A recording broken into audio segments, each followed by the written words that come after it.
embossed tin signs and badges, stinking badges. The ever controversial Hobby Lobby, which I don't want to get into that, but Hobby Lobby has always been kind of a very controversial company. They've had their probs in the past, they've been in the news in the past, and now they're doing something else that's making us raise an eyebrow. Um, it seems that the famous brick and mortar company recently got some licenses where they were able to have some tin signs and stuff of Transformers. And one of the signs that we saw is, it's pulling very from what looks like the classics, generations kind of art aesthetic with Optimus Prime and Bumblebee and Grimlock and Megatron and Soundwave and Starscream. And that's all fine and everything. But then they released a second tin that's being officially licensed by Hasbro and everything.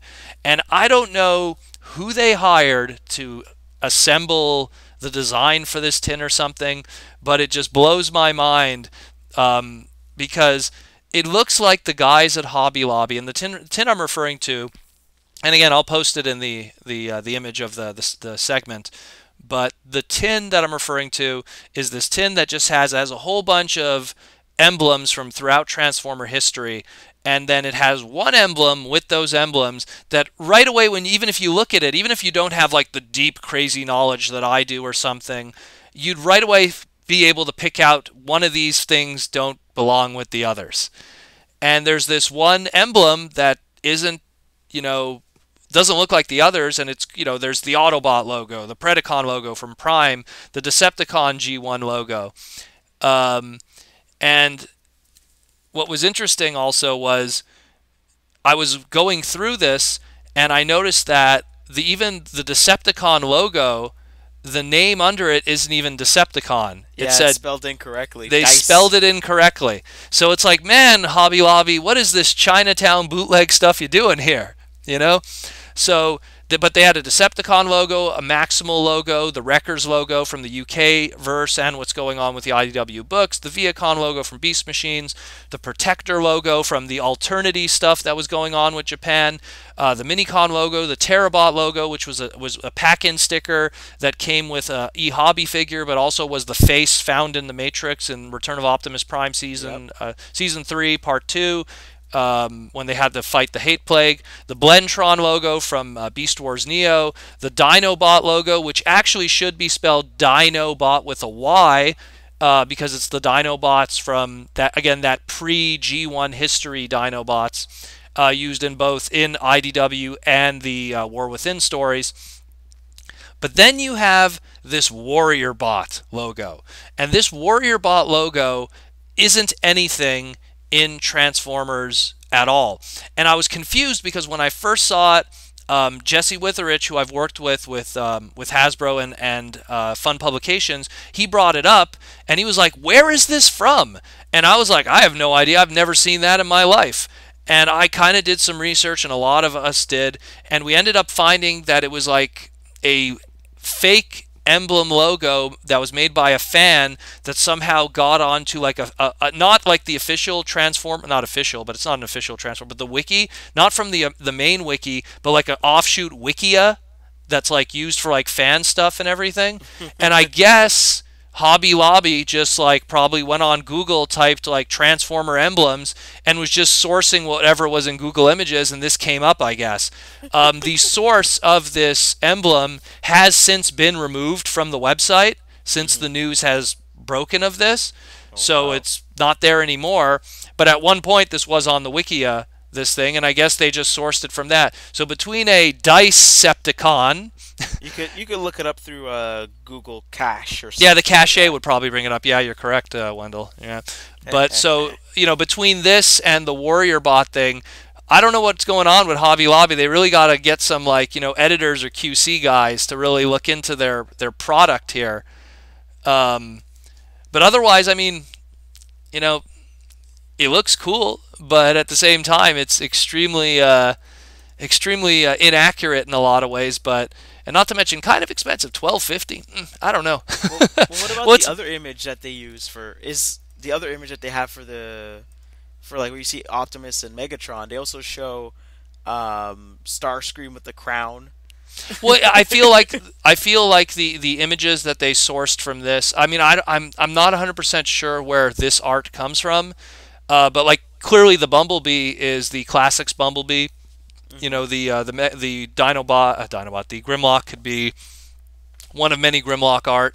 The Prime and the Megatron, the Starscream. Maybe it's something from the recent Power of the Prime stuff. Maybe it's something from, maybe some cell phone art. I mean, it's very clear that they pulled this art probably from somewhere. I don't know how licenses work when it comes to, and I'll use this term, third-party companies that officially have the license from Hasbro to make all kinds of paraphernalia. But clearly, someone was sleeping at the wheel here with the emblem one, and I just wanted to bring that up because it's so funny.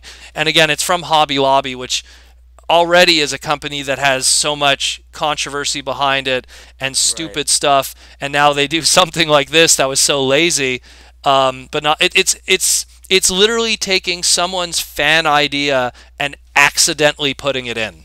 Accidentally legitimizing it. Well, yeah, there's probably someone going like, yes, now my character Wheelamus Prime is canon, But does that mean, does that fan get credit? Does that fan get compensation? I wouldn't be. You know what? I remember James Roberts said it the best. He doesn't like to look at fan scripts like, oh, could you read my story and give me your opinion, because he's worried that if ever one day, 5 years from now or whatever, he writes a story and it just so happens to overlap, with whatever he might have read 5 years ago, even if he didn't subconsciously choose to do that. Yeah, exactly. He now could be in trouble for that because there is evidence that he did read that. It's in the same way how the creator of Green Lantern, when he first created like the Hal Jordan Green Lantern, he got in a lot of trouble because Hal Jordan's origin was very similar to that of Lensman, which was an old science fiction story from like the 30s, like a novel. And he claims, the creator of Green Lantern, that he never read it. So it just so happens to be a super coincidence that they both have like a similar origin. And I'll tell you, if you like, there's a Lensman animated movie that was done in the 80s. It's not the best in the world, but if you watch it, you'll be like, that's very similar to how Hal Jordan got his power ring, So, and how Lensmans get their lens. But he claims that he never read the book. So the estate of, I think it's E. Doc Smith or something, the creator of Lensman, couldn't sue him because he claimed that he never read it. So there's no connection. Where in James's case, how do you even prove that? Well, that exactly. How do you? It could be, and the thing is, because it was something that was so long ago, it's that ambiguity. Did they still have? Oh, the estate is still kicking around. Oh, okay. Yeah, because I think now they pushed it back to like 100 years. It's 100 years for an estate to go dry before you could go balls to the wall, pretty much. Thanks Disney. Yeah. Thanks Mickey Mouse. Yeah. So, but the estate of I think it's E. Doc Smith. Someone's going to correct me here. Yeah, you're right. I'm looking it up. Are you looking it up? Okay. Because I remember reading that story years ago, and it's a good example. And the only reason why I know this story is because, as someone who's done writing, it's a way to protect yourself if ever you write something that's very similar to what has existed prior. And, in James's case, it's like, I'm just not going to read it.